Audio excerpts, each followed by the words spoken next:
Hey, what's up? Welcome back din sa ating channel dito sa Bob's TV.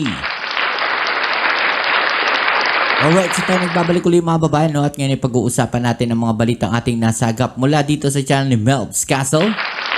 Alright, sa mga hindi pa po nakasubscribe sa channel ni Melb's Castle, nandiyan sa ibaba ang full video link. I-click nyo lang po at subscribe natin at suportahan ang kanyang mga video uploads. At sabi nga niya dito mga kababayan, no? Duterte may isiniwala at China wawasakin ng Pilipinas pag hindi ako sumunod, no? Gegerahin tayo ng China. Yan ang ating alamin at pag-uusapan. Pero syempre bago ang lahat, please don't forget to subscribe. Like po ang ating video. Pakilike ang ating video mga kababayan, no? Maraming salamat po sa inyo. At i-click ang notification bell para ma-update kayo sa mga latest video uploads natin. Alright? So wag na natin patagalin. Umpisa na natin to. Let's go! Kakapasok lang na balita, kumpirmado na. Trinaydor tayong lahat ni dating Pangulong Rodrigo Duterte.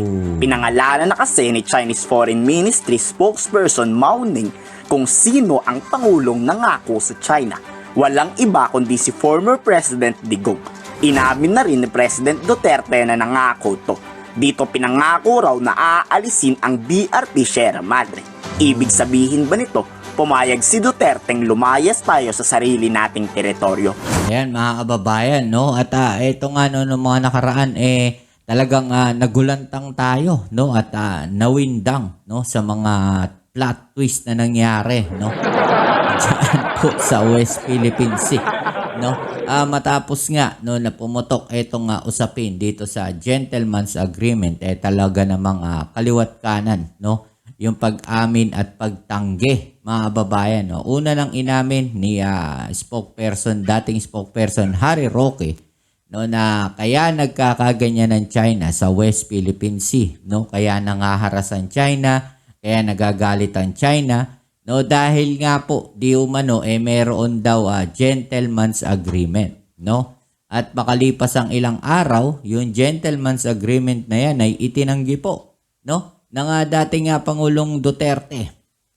Okay, at dating Pangulong Duterte itinanggi ang gentleman's agreement na yan, no, sa pamamagitan po, no, neto ni Attorney Panelo naman mga kababayan, no. At ito nga ay umabot na, no, sa ating Pangulong Bongbong Marcos at talaga namang dismayado siya, okay, sa kung ano man yung nilalaman nun ng gentleman's agreement na yan at gusto niya talagang malaman. At makalipas uli ang ilang araw mga kababayan, no, ang China na mismo, no, ang umamin, no, na nagsalita na di umano ay mayroong talagang gentleman's agreement, di ba? At doon ay nangako daw, no, ang Pilipinas, no, dito sa China, no, na hindi gagalawin ang BRP Sierra Madre. O hindi pa natin alam kung nangako rin ba na aalisin ang BRP Sierra Madre dyan, di ba? Sa West Philippine Sea o sa Ayungin Shoal. O, kung hindi natin gagalawin yung BRP Sierra Madre dyan sa Ayungin Shoal at hayaan na lang natin yung masira at mabulok, no, mawawalan tayo, no, ng ating pagbabantay dyan sa Ayungin Shoal. Diba? Kaya lang naman hindi nila magalaw yung Ayungin Shoal ng China. Hindi nila makuha yan.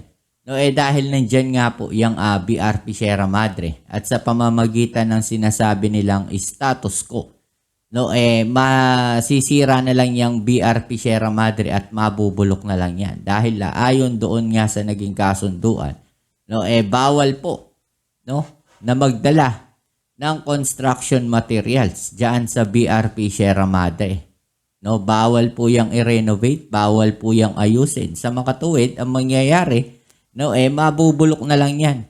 'Di ba? Kawawa naman yung mga sundalo natin, no, na naka-station diyan sa BRP Sierra Madre. Imagine niyo, no, hahayaan nating mabulok, no, yung BRP Sierra Madre diyan sa Ayungin Shoal. No? Mawawalan tayo ng teritoryo natin diyan. Pagka ganun. So ito parang pagbibigay na rin, no, ng Ayungin Shoal sa China, mga kababayan. Parang ganun yung nakikita natin dito. 'Di ba? So malinaw na malinaw 'yon at ngayon nga talaga namang pilit na hinahanap, no, kung ano yung nilalaman ng mga usapin na 'yon. At sabi nga ng ating Pangulong Bongbong Marcos, nagre-reach out sila sa kampo, no, ng dating Pangulong Duterte o ng dating administrasyon Pero puro palusot na lang daw, no, ay parang tila ayaw sagutin pa, no, at siguro, no, hinahanap pa nila yung sabi nga na mga agreement, no, na ginawa dito sa China. Okay, so tuloy natin to. Ba't naman ganun, PRRD? Atin ng West Philippine Sea, ba't ka pumayag sa kagustuhan ni Chinese President Yun na Xi nga. Jinping? Ano ang dahilan mo? 非方违背承诺，拒不拖走仁爱礁非法作滩的军舰。 Okay, so eto, no, malinaw na sinabi dito, mga kababayan. First, the Philippines went back on its words and refuses to tow away the warship illegally grounded at Ren Ai Jiao. No, yan po yung BRP Sierra Madre. No, yung Ayungin Shoal, ang tawag nila dyan ay Ren Ai Jiao, mga kababayan. At sinabi po dito, no, na tumalikod daw, no, ang Pilipinas doon sa usapan o yung agreement, no, na kung saan aalisin daw itong warship na to doon sa Ren Ai Jiao o yung BRP Sierra Madre na illegal daw, no, na isinadsad dyan. Okay, so may karapatan naman tayo dyan eh. Bakit isa yun, no, sa ikinagagalit ng China, di ba? 二是矢口否认杜特尔 Okay, so second, the Philippines denies the existence of the gentleman's agreement reached with China under the Duterte administration. Eto na. No?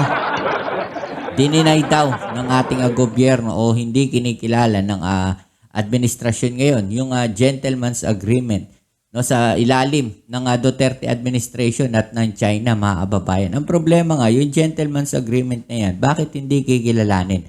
Unang-una, wala namang black and white, no? Parang yung gentleman's agreement na yan, mga kababayan, naging patipong na po sa atin. No? Imagine ninyo, verbal lang yung naging usapan, pero sineryoso ito ng China. Okay, so siguro sila, no, nagtitake down notes, no, habang nagmi-meeting, pero yung gabinete ng gobyerno o administrasyon ni Duterte, wala nag-take down notes. O kung meron man, nasaan, no, yung mga napag-usapan na yun? No, asan yung mga pinag-usapan? Ano-ano yung pinag-usapan? Ano-ano yung nasa loob ng gentleman's agreement, no? Umamin na yung China eh. 'Di ba? Umamin na yung China na meron, no? So posibleng ito ay ginagamit na ngayon ng China, no? Laban po sa atin, 'di ba? Sa ating administrasyon ngayon. Kaya nga maraming nagagalit, no? Dito sa China ngayon dahil nga po sa kanilang ginagawang pangaharas diyan at sinasabi ng China ngayon na kaya sila ganun, no? Ito rin naman kasi yung sinasabi no, ni Harry Roque na kaya ganun nagagalit ang China, 'di ba? Dahil nga no, yung gentleman's agreement sa pagitan ng China at ng Duterte administration ay hindi kinikilala, no, ng administration natin ngayon. So yung isa sa mga dahilan pa, mga kababayan, 特政府时期同中方达成的君子协定，在海上肆意侵权挑衅。 Dito pinagbantaan pa tayo ng China kung ayaw raw ng Pilipinas ng malaking gulo at mananatili ang kapayapaan sa West Philippine Sea. Panindigan ni Pangulong Marcos ang ipinangako ni Duterte. Itigil na rin ang pagsasaayos ng barko at lumayas na tayong lahat sa West Philippine Sea. Okay, so paano nga natin paninindigan yung usapin na yun na wala namang black and white? Hindi natin alam ano nilalaman ng usapan na yun eh. No? Kahit sila China, hindi nila mailabas ano nilalaman ng mga usapan na yun eh. Basta yun lang yung sinasabi nila. Asan yung katunayan? Asan yung katibayan? Asan yung black and white? Okay, so yun yung kailangan natin makita. Baka mamaya, kasama pala doon sa usapan na yun na ibebenta na yung West Philippine Sea. No, na sila na yun talaga nagmamay-ari dyan. Di ba, magugulat na lang tayo. Hindi po pwedeng ganon, no, mga babayan. Kailangan malinaw yung usapan. Malinaw yung usapin na yan sa taong bayan, di ba? Hindi rin inilahad yan, no, sa taong bayan. Hindi rin nilabas sa media. Kaya yun po yung nakakapagtaga. Kaya nga tinatawag yan ngayon na secret deal. Okay? Dito papayagan raw ng China ang Filipino fisherman na mangisda. Pero dapat daw magpaalam tayo sa mga Chinese. Nakakadismaya ano. Dahil sa maling pangako ni Duterte, tayo pa ang dapat sumunod sa China. 中方要求菲方立即拖走该舰，恢复仁爱礁无人无设施的原状。 Okay, so we demand daw, no, na alisin, no? Yung nagdidemand ng China ngayon na alisin, no, yung BRP Sierra Madre doon sa Ayungin Shoal para wala na raw pong tao doon. No? Ako maniwala kayo dyan sa China. 0 personnel, no, sa Ayungin Shoal. Maniwala kayo dyan. Gagawin nila yung artificial island na naman. No? Tatayuan na naman nila yan, no, ng mga isla. Diba? Kagaya ng ginawa nila doon sa mga artificial island nila. At magugulat na lang tayo na may base militar sila dyan na nakatutok na sa atin. Diba? 从人道主义出发，在事先向中方通报，并经现场核查后，允许菲方实施运补。中方将全过程予以监控。 Sisihin man natin si Pangulong Duterte, pero ayaw daw nitong makipagyera sa China. Ayun na Takot nga si Digong na ibuwis ang buhay ng mga Pilipino dahil lang sa West Philippine Sea. Pinagbantaan raw ito noon ni Chinese President Xi Jinping na malaking gera ang mangyayari pag naghukay ang Pilipinas doon. Pero bakit hindi pumalag si Duterte?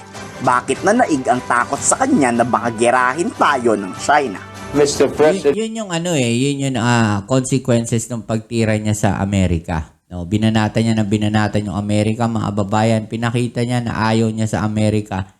No? So, nung siya na yung tinakot ng China, so ito lang yung nakikita ko rito, no? Nung tinakot na siya ng China, wala na siyang backline.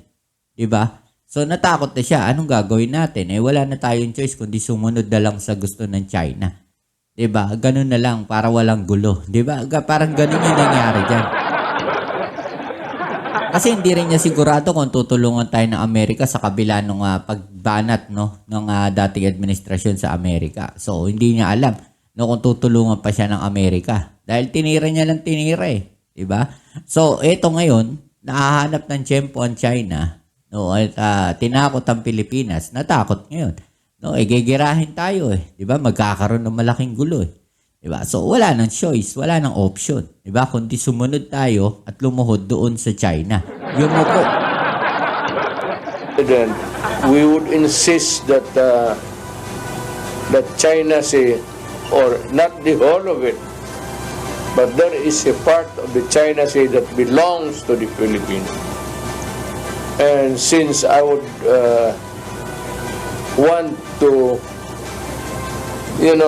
get savings, ako na I will dig my oil there. I just want to let you know. Ito ang sagot ni Xi Jinping. I am afraid you cannot do that. Sabi ko, why, Mr. President? Diretso ko na siya. Please do not do it. For the life of me. We are friends and I do not want to destroy that friendship. So what is in your mind, Mr. President? Sabi niya, because it would be in trouble. Totoo nga ang balita noon. Kung hindi makakapaghukay ng langis ang China sa West Philippine Sea, sisirain nila to ng buong buo. Every time we publicize the illegal presence of the Chinese maritime militia that are swarming within our exclusive economic zone, the Chinese government, a few days after it's publicized, they will eventually leave. Based on the recent survey, more Filipinos now are aware of what's happening in the West Philippine Sea. And more than 80% Filipinos are supportive with our efforts in responding to China threat in the West Philippine Sea. More countries are extending security cooperation. More countries are pledging their support for the modernization of the armed forces of the Philippines and even the capability building of the Philippine Coast Guard. Malinaw na ang lahat. Trinidor tayong lahat ni Duterte. Pero iniisip lang pala nito ang kapakanan ng mga Pilipino. Pagbantaan ka ba namang bobombahin ni Chinese President Xi Jinping? Talagang no choice si Digong. Kaya siguro naghahanap ng tropa si Pangulong Marcos ngayon para just in case na maghukay tayo sa West Philippine Sea, may mga bansang handang may paggera para sa atin. Kayo, anong inyong reaksyon? Alright, so yung mga babayan, no? Ito na nga yung sinasabi natin. No choice na eh. Diba? Wala nang option eh. Diba? Last resort na niya yun, no? So, maganda pa rin talaga yung ginawa ng gobyerno natin ngayon, no? Doon sa mga alliance natin, no? Sa iba't ibang bansa, diba? So, nakikita naman natin yung suporta nila, especially dito sa Amerika, diba?